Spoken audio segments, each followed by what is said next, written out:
What's good? It's Wood.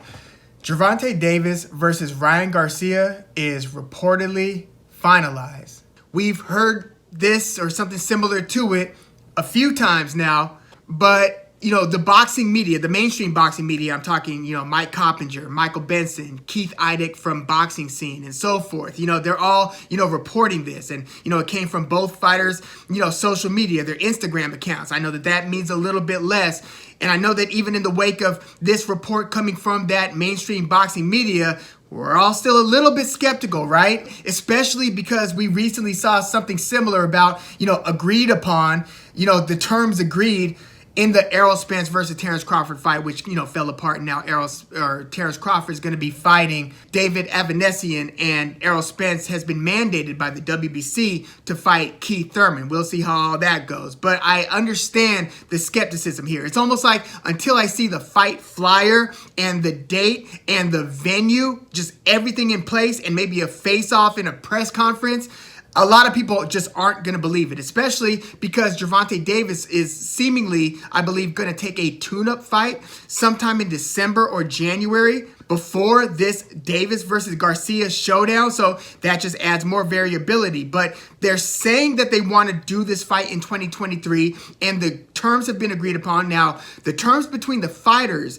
were reportedly already agreed upon some time ago. The sticking point was between the networks, and it was Gervonta Davis and Showtime, Steven Espinosa. And Steven Espinosa at Showtime was basically saying that this fight doesn't merit a co-pay-per-view with Ryan Garcia's backers, Golden Boy, Oscar De La Hoya, Golden Boy Promotions, and their platform, or the platform that they work with and are contracted with, DAZN. So Steven Espinosa of Showtime is saying, I don't see a reason why this fight needs a co-pay-per-view. So that's kind of been a sticking point, because that's a non-starter for Oscar De La Hoya and Golden Boy, because they are in a way sort of beholden to DAZN. So if DAZN's not a part of the festivities and a part of the money, then you get no Ryan Garcia. I mean, we just saw not too long ago Jermall Charlo, the WBC middleweight champion, who's also on PBC, who also fights often on Showtime or Showtime pay-per-view at times, like the one against Derevianchenko was Showtime pay-per-view. But Jaime Munguia is Golden Boy, fights on DAZN. And since they couldn't involve, or Showtime and PBC were unwilling to involve DAZN, that fight was not made, ultimately. So Gervonta Davis and Ryan Garcia, it sounds like this is supposed to be a Showtime pay-per-view, but that DAZN is also going to make this fight available for purchase. So you could purchase it on DAZN, though technically it's a Showtime pay-per-view, and Showtime's going to be handling the broadcast and everything like that. But they're still not, there's not calling it a co-pay-per-view. So I'm not exactly sure what the distinction is. Like, as DAZN sells it and are going to make it available for purchase, is the price point for DAZN, if I'm going to buy it on DAZN, going to be the same as if I want to buy the Showtime pay-per-view? I'm not sure what the distinction is, or if it's a difference without a distinction, or a distinction without a difference. I forgot what the phrase is. But all that is immaterial as long as the damn fight gets made, right? So if the fight gets made, it looks like it's also going to be at a catch weight, but not a catch weight that's close to 140. It looks like it's going to be a 136-pound catch weight, which isn't too bad, although that would, I think, essentially mean that Gervonta Tank Davis is bogus, if you ask me. It's not the major 135-pound belt, but a lesser, I believe, WBA 135-pound belt is not going to be on the line here, which I've seen people on Twitter and so forth saying, well, damn, I mean, that takes out the risk for Team Gervonta Davis if the belt's not going to be on the line. And my thought on that is the risk was never in a bogus belt being lost or on the line. The risk in this is Gervonta Davis losing to Ryan Garcia, and vice versa. The risk for Ryan Garcia is losing to Gervonta Davis, and that risk remains even at 136 with no belt on the line. So yeah, that's what I've read so far about the making of this fight. I just really hope it gets made. A lot of things could go wrong with the tune-up fight. Like I don't know who Gervonta Davis's next opponent's going to be, if it's going to be a tune-up. And does that mean that Ryan Garcia just kind of sits back and waits for Gervonta Davis to handle all that business? Then they come back to the table? Or is Ryan Garcia going to then decide to have his own tune-up fight to get ready for Gervonta Davis? That just adds more and more variability. So we'll see how those things unfold. But if they do make this fight, again, I desperately hope that they do, especially in the wake of Errol Spence versus Terrence Crawford not being made. This is an extremely interesting and exciting fight, man. I mean, both of these guys are still in their 20s, although Gervonta Davis is a few years older than Ryan Garcia. But I don't yet know who I think is going to win this fight. And, you know, a lot of people are going to either say they think Gervonta Davis is going to knock Ryan Garcia out, or some are going to say, I think Ryan Garcia is actually going to stop Gervonta Davis. Who knows? I mean, this might actually even go to the scorecards. It doesn't sound like it's likely because both of these guys have some of the most devastating punching power. And when I say punching power, I don't mean like if we're talking like pound for pound punching power. David Benavidez is more of like a volume style puncher. Like, right? He hits damn hard, but it takes a bunch of combinations usually to get you out of there. Nah. Ryan Garcia and Gervonta Davis will spark you and put your lights out, sometimes with one punch, properly timed and properly placed. The punching power is that immense. Both of these guys are two of boxing's hardest punchers, pound for pound. I mean, they've got highlight reels of put you to sleep style knockouts. I mean, from Gervonta Davis's uppercut to Leo Santa Cruz to Ryan Garcia's, one punch knockout of Francisco Fonseca. Or Ryan Garcia stopping Luke Campbell to the body.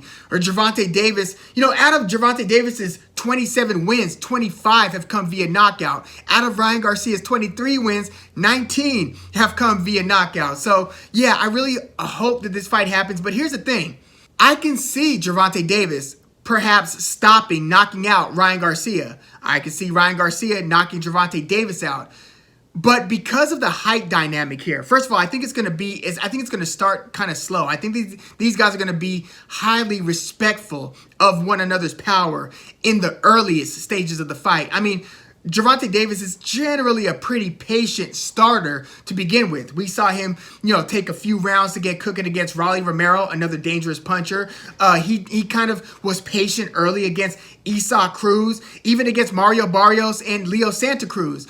Ryan Garcia, has some first-round knockouts. He knocked out Romero Duno in the first round, knocked out Fonseca in the first round. But he could also be kind of, especially this newer version of Ryan Garcia, who's kind of putting the more sweet style types of skills together as he's maturing as a boxer, now under the tutelage of Joe Goosen. We even see Ryan Garcia more so working behind the jabs. And look at how, Ryan Garcia gets a lot of respect for that left hook, right? It's dynamite. It's super quick. It just gets there. Boom. Fight's over often. But look at the way he was just deploying that right hand against Javier Fortuna. Maybe it's because he didn't respect Javier Fortuna's punching power, but he was throwing right hand leads, one after the next, after the next. And I think that Ryan Garcia is even cleaning up his defense a bit, where his chin isn't just up there and out there, exposed, ready to get hit.